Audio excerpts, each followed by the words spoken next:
Guys, noise के लिए मुझे माफ़ कीजिएगा। तो चलिए आज का वीडियो स्टार्ट करते हैं। आपको जैसे सभी लगे प्लीज़ कमेंट करके बताइए और नॉइज़ के लिए प्लीज़ मुझे माफ़ कीजिएगा। तो चलो स्टार्ट। हेलो गाइस, ये मेरा चैनल है, इसमें मेरा ये सेकंड वीडियो है। पिछला वीडियो आपको मेरा पसंद नहीं आया और प्लीज़ मुझे कमेंट करके बताइए आपको कैसा लगा कैसे नहीं। प्लीज़ मुझे सपोर्ट कीजिएगा, ये मेरे फर्स्ट टाइम है, मैं बहुत नर्वस हूँ। प्लीज़ आप मुझे कमेंट करके ये बताइएगा कि आपको ये पसंद आया या नहीं आया। प्लीज़ एक तो कमेंट कीजिए, सब्सक्राइब कीजिए। तो चलो आप आगे देखा था कोई एक इंसान है जो वांझे से नफरत करता था, वो हमें आगे कहानी में पता चलेगा। वो इंसान उससे नफरत करता है, इसका भी एक बड़ा रीज़न है। आप सभी को आगे कहानी में पता चल जाएगा। और हाँ, वांझी इनका रिलेटिव नहीं है, वो इनको 3 साल पहले जख्मी हालत में मिला था, जब से वो इनके साथ रहता है क्योंकि उसका 3 साल पहले बहुत बुरा एक्सीडेंट हुआ था, इसलिए उसको पहले का कुछ भी याद नहीं है। ऐसे तो इन सभी को लगता है, लेकिन ये सच है। सच में वांझी अपनी याददाश्त भूल गया है या फिर नहीं, ये तो हमें पता नहीं है। पर ये हमें कहानी में आगे पता चलेगा। तो चलो अब आगे बढ़ते हैं। तो चलते हैं वेन की तरफ। आज वेन बहुत खुश है, बहुत दिनों बाद उसके ग्रैंड पेरेंट्स ने उससे बुलाया है। वो उससे बहुत कुछ बात करना चाहते हैं, लेकिन क्या उसे भी नहीं पता। लेकिन वो अपने ग्रैंड पेरेंट्स से मिलने के लिए बहुत एक्साइटेड है। वो भी क्यों ना, क्योंकि बहुत दिनों से वो उनसे नहीं मिल पाया है, इसीलिए वो अच्छे से तैयार हो करके उनसे मिलने जा रहा है। ये बात उसने उन दोनों के फ्रेंड को बताया है। कुछ देर बाद वो उस एड्रेस पर पहुंच जाता है। घर बहुत बड़ा नहीं है, लेकिन 3 लोगों के लिए अच्छा है। उस घर के पीछे एक छोटा सा लेकिन बहुत सुंदर गार्डन है। वो दादा दादी करके उस घर के अंदर जाता है। विन अपने दादा दादी का लाडला पोता है। उसकी दादी उससे बहुत प्यार करती है, उसके दादाजी भी उससे बहुत प्यार करते हैं, लेकिन दिखाते नहीं। और यह बात विन को पता है, तो वह अंदर आते ही सबसे पहले अपनी दादी को हक करता है। उसकी दादी भी उसे हक बैक करती है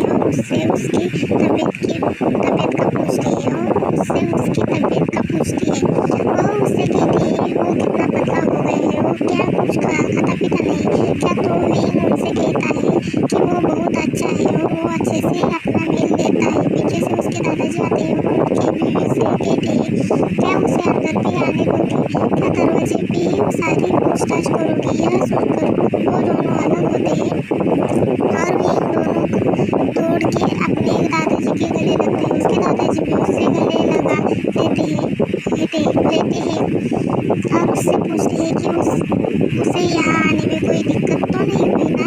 तो वो भी हंसकर अपने दादाजी को बताता है कि उसे यहाँ आने में कोई परेशानी नहीं हुई, लेकिन वो अपने दादा दादी से बहुत नाराज़ है।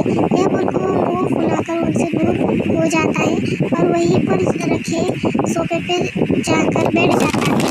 यह देखकर बात सुनकर उसकी दादी उसके पास आती है और उसके सर पे पैर से हाथ फिराकर उससे नाराज दिखाने से पूछती है। और उसके दादाजी भी उसके पास आकर बैठ जाते हैं और वो ये इस नाराजगी की रीज़न जानना चाहते हैं। तो भी वैसे ही वो लैपटॉप ऑन करके उसके नाराज होने का रीज़न उन दोनों को बताता है।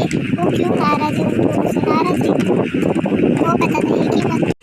बताता है कि उसके नाराज होने का मतलब वो उन दोनों से पूछता है कि इतने महीने तो उससे ना ही तो मिलने, ना ही कोई फ़ोन किया, ना ही कोई मैसेज दिया, इसलिए उनका ही उनसे नाराज़ है। तो यह सुनकर उसकी दादी हंस देती है और उसका ऐसा हंसना सुनकर विन का पाउट और भी बड़ा हो जाता है। देखकर उसके दादाजी उसके दादी को घूर कर देखते हैं। उन्हें नहीं पसंद आ रहा है उनका पोता उनसे नाराज़ है, इसीलिए उसके दादाजी को घूर के देखती है और उसकी दादी कैसे भी करके उसके हंसने को कंट्रोल करती है और उसके आइन के दोनों चिक को अपने हाथों में पकड़ती है और उससे कहती है कि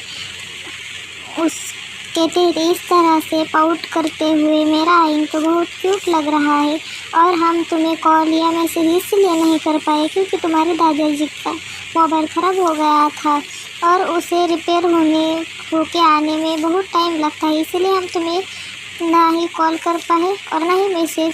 ओह ऐसा था क्या, तो आप मुझे बता देते थे ना, मैं नया मोबाइल ख़रीद के ला देता आपको। अभी ये बात सुनकर उसकी दादी फिर से हंसना आ रहा था और वो धीरे धीरे भी हंस रही थी और यह दादा के भी फेस पे एक हल्की स्माइल आ ही जाती है।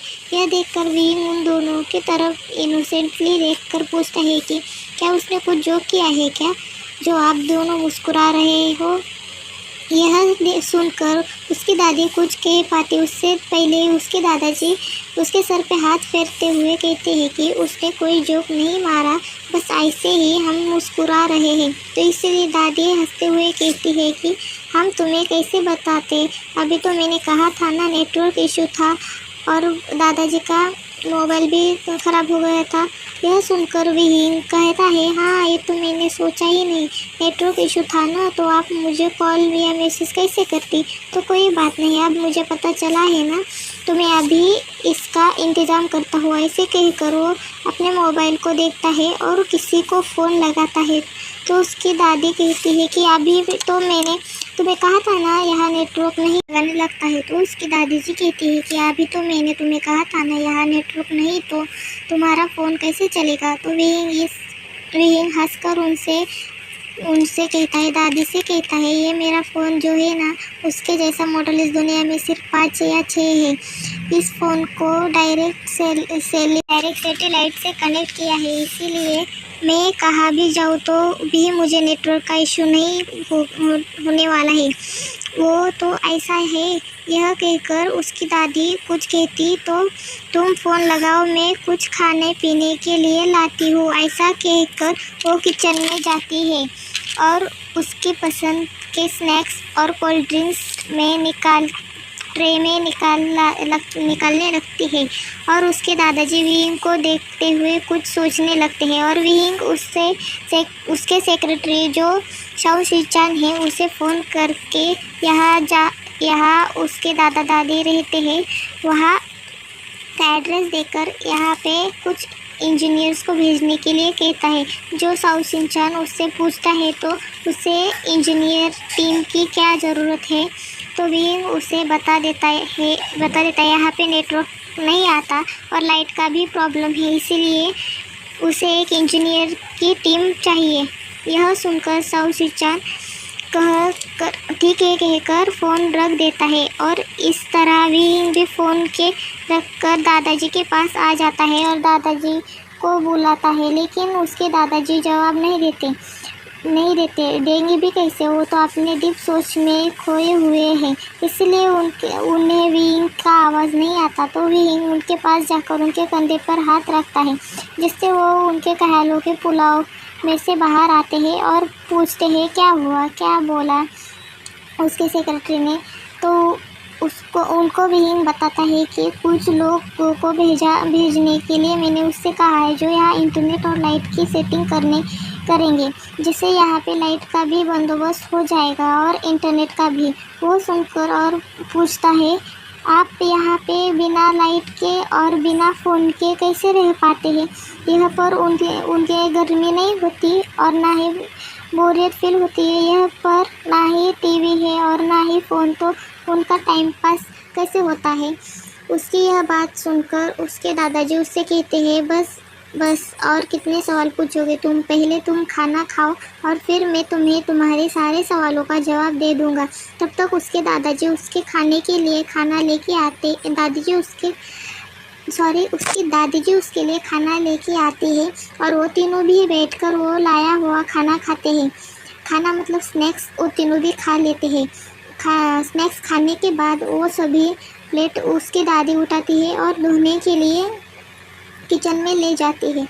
अब उसके दादाजी उसको कहते हैं तुम अब आराम करो, तुम इतने दूर से ट्रैवल करके आए हो तो थोड़ी देर कमरे में जाकर सो जाओ। यह सुनकर विहिंग भी कहता है दादाजी मैं भी बहुत थक गया हूँ, मैं तो जाकर सो जाता हूँ। यह कहकर वो सोने के लिए चला जाता है। उसके जाने के बाद थोड़ी देर उसकी दादी जी किचन में बर्तन साफ करके आती है और अपने हस्बैंड की किसी गहरी सोच में डूबा हुआ देखकर उनके साथ में बैठ जाती है और उनके कंधों पे हाथ देती है और दादाजी के कंधों पे हाथ रख देते हैं। अचानक किसी के टच से दादाजी अपने होश में आ जाते हैं और दादी जी की तरफ देखते हुए दादाजी दादी जी उनसे पूछती है क्या हुआ, आप क्या सोच रहे हैं। तो उसके दादाजी कहते हैं विहिंग की उम्र हो गई है, अब वो 30 साल का होने वाला है और अभी भी उसने अपने लिए कोई अल्फा नहीं ढूंढा। कब तक वो ऐसा अकेला रहेगा, आगे चल के उसको एक फैमिली की कमी महसूस होगी। अभी हमें कुछ ना कुछ करके उसकी शादी करने के लिए मनाना होगा और मैंने कुछ सोचा है जो उसके भले के लिए है। मुझे बस अब यही रास्ता अपनाना होगा, नहीं तो वो कभी ना कभी भी शादी नहीं करेगा। मुझे उसको फोर्स करना ही होगा। तो आप क्या करेंगे विहिंग के दादाजी विहिंग के शादी को मनाने के लिए कौन सी ऐसी शर्त रखेंगे जिससे विहिंग बहुत नाराज़ भी होगा, लेकिन उसके मजबूरी में उसे ये शर्त माननी भी होगी। तो हम ये आगे के पार्ट में देखते हैं। और हाँ, मैंने तो आपको इन सभी की एज बताना ही भूल गई। तो इसमें हमारा लांग वांजी 27 ईयर्स का है, विंग हमारा 29 ईयर्स का है, साओ शिन चान और नी हुसैन भी विंग के उम्र के ही है। और वांजी की छोटी सिस्टर्स मतलब कजिन्स जो है वो अभी 18 ईयर्स की है। तो चलो हम कल देखेंगे कि आगे क्या होता है और ऐसे कौन सी शर्त रखते हैं दादाजी जिससे विहिंग को मानना ही पड़ेगा और उसे शादी करनी ही पड़ेगी। तो हम कल के पार्ट में देखते हैं। प्लीज़ गाइस मेरे इस चैनल को सब्सक्राइब कीजिए, मेरे इस वीडियो को लाइक कीजिए, कमेंट कीजिए। अगर आपको मेरा ये वीडियो अच्छा ना लगे तो प्लीज़ मुझे कमेंट करके बताइएगा। प्लीज़ सब्सक्राइब कीजिएगा, मुझे सपोर्ट कीजिएगा please guys please. Thank you, bye, कल मिलते हैं, बाय।